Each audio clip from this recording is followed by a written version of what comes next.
అందరికీ నమస్కారం అండి. ఈరోజు మనం 1989వ సంవత్సరంలోని చందమామ కథల పుస్తకంలోని గడుసు ఇల్లాలు అనే కథ గురించి చెప్పుకుందాము. ఈ కథ రచించింది మాచిరాజు కామేశ్వరరావు గారు. మురారి అనే యువకుడికి పట్టణంలోని ప్రభుత్వ కచేరీలో చిన్న ఉద్యోగం. అతడి భార్య కామాక్షి కొత్తగా కాపరానికి వచ్చింది. అద్దె తక్కువని అతడు ఊరికి దూరంగా ఉన్న ఒక ఇల్లు అద్దెకు తీసుకున్నాడు. కామాక్షి ఇల్లు సర్దుతుంటే, బాగున్నావా చెల్లెమ్మ, ఇల్లు నచ్చిందా అంటూ ఒకతను లోపలికి వచ్చాడు. ఇంట్లో చేరగానే మా వదినకు పెద్ద పని పడినట్టుందే అంటూ అతనికి వెనుకగా ఒక ఆడమనిషి వచ్చింది. మురారి వాళ్ళిద్దరినీ జనార్దనం జానకిలుగా భార్యకు పరిచయం చేసి, ఇక్కడికి వీరి ఇల్లు చాలా దగ్గర, మంచి కలుపుగోలుతనం కలవారు అన్నాడు. ఆ తర్వాత వాళ్ళిద్దరూ కామాక్షికి వంట పనిలోనూ మురారికి ఇంట్లో సామాన్లు సర్దిపట్టడంలోనూ సాయపడ్డారు. కబుర్లు చెప్పుకుంటూ నలుగురు భోజనాలు చేశారు. చీకటి పడుతుండగా జనార్దనం దంపతులు తమ ఇంటికి వెళ్ళిపోయారు. వీళ్ళ సాయంతో 4 రోజులు పడుతుందనుకున్న పని ఒక్క రోజులో పూర్తయిపోయింది అన్నది కామాక్షి సంతోషంగా. అయితే ఆమె సంతోషం ఎంతో కాలం నిలవలేదు. కామాక్షి వంట ముగించి భర్తకు భోజనం పెట్టి అతడు కచేరీకి వెళ్ళిపోగానే జానకి వచ్చి కూర్చునేది. ఆమెను ఎదురుగా పెట్టుకొని భోజనం చేయడానికి ఇబ్బందిగా ఉండేది కామాక్షికి. వండిన అన్నం ఇద్దరూ సర్దుకు తినవలసి వచ్చేది. పైపెచ్చు సాయంత్రం దాకా జానకి చెప్పే కబుర్లు వినడం తలనొప్పిగా ఉండేది కామాక్షికి. ఎండవేళ కొద్దిసేపు నిద్రపోవడానికి కూడా ఆమెకు అవకాశం చిక్కేది కాదు.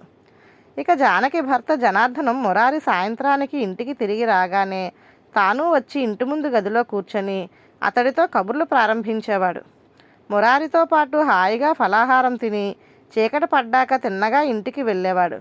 కొత్తగా కాపురానికి రావడం వల్ల కామాక్షికి కొన్నాళ్ల పాటు ఇదంతా ఎంతో ఓర్పుతో సహించింది.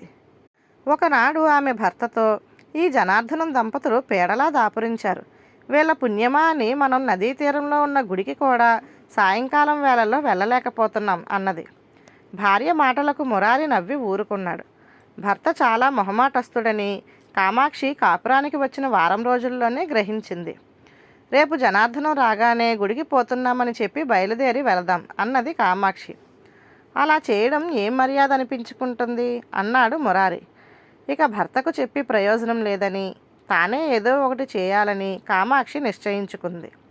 వారం తరువాత జనార్దనానికి పొరుగుల్లో ఏదో పని పడింది.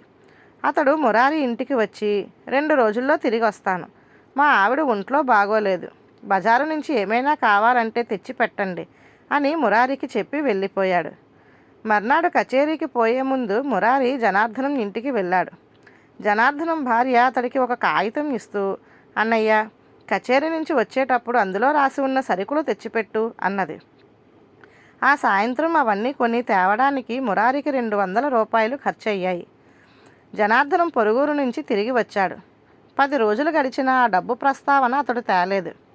ఇలా లాభం లేదని కామాక్షి మధ్యాహ్నం సమయంలో వచ్చిన జానకితో, సరుకుల తాలూకు 200 మీ ఆయన తిరిగి ఇవ్వనే లేదు అన్నది. అందుకు జానకి ఆశ్చర్యం నటిస్తూ, ఆ కొద్దిపాటి సరుకులకు 200 ఖర్చయ్యాయా? మా ఆయన 100 రూపాయలకు అంతకు రెట్టింపు సరుకులు తేగలడు అన్నది. ఇది విన్న కామాక్షికి చాలా కోపం వచ్చింది. 2 రోజుల తరువాత మురారికి కచేరీ పని మీద పొరుగురు వెళ్ళవలసి వచ్చింది. అతడు బయలుదేరుతున్న సమయంలో కామాక్షి, మీరు 2 రోజులకు కానీ తిరిగి రారు కదా, జనార్దనానికి ఒక 100 రూపాయలు ఇచ్చి ఇంటి అవసరానికి నాకేమైనా కావాలేమో కొనుక్కోమనండి అన్నది. మురారి కోపంగా, నీకేమన్నా మతిపోయిందా, ఆ 200కే నీళ్లు వదులుకున్నాం, మరో 100 కూడా సమర్పించుకోమంటావా అన్నాడు. మీరేం కోపగించుకోకండి, మనకు రావాల్సింది జనార్దనం నుంచి వసూలు చేసే పూచీ నాది అన్నది కామాక్షి నిబ్బరంగా.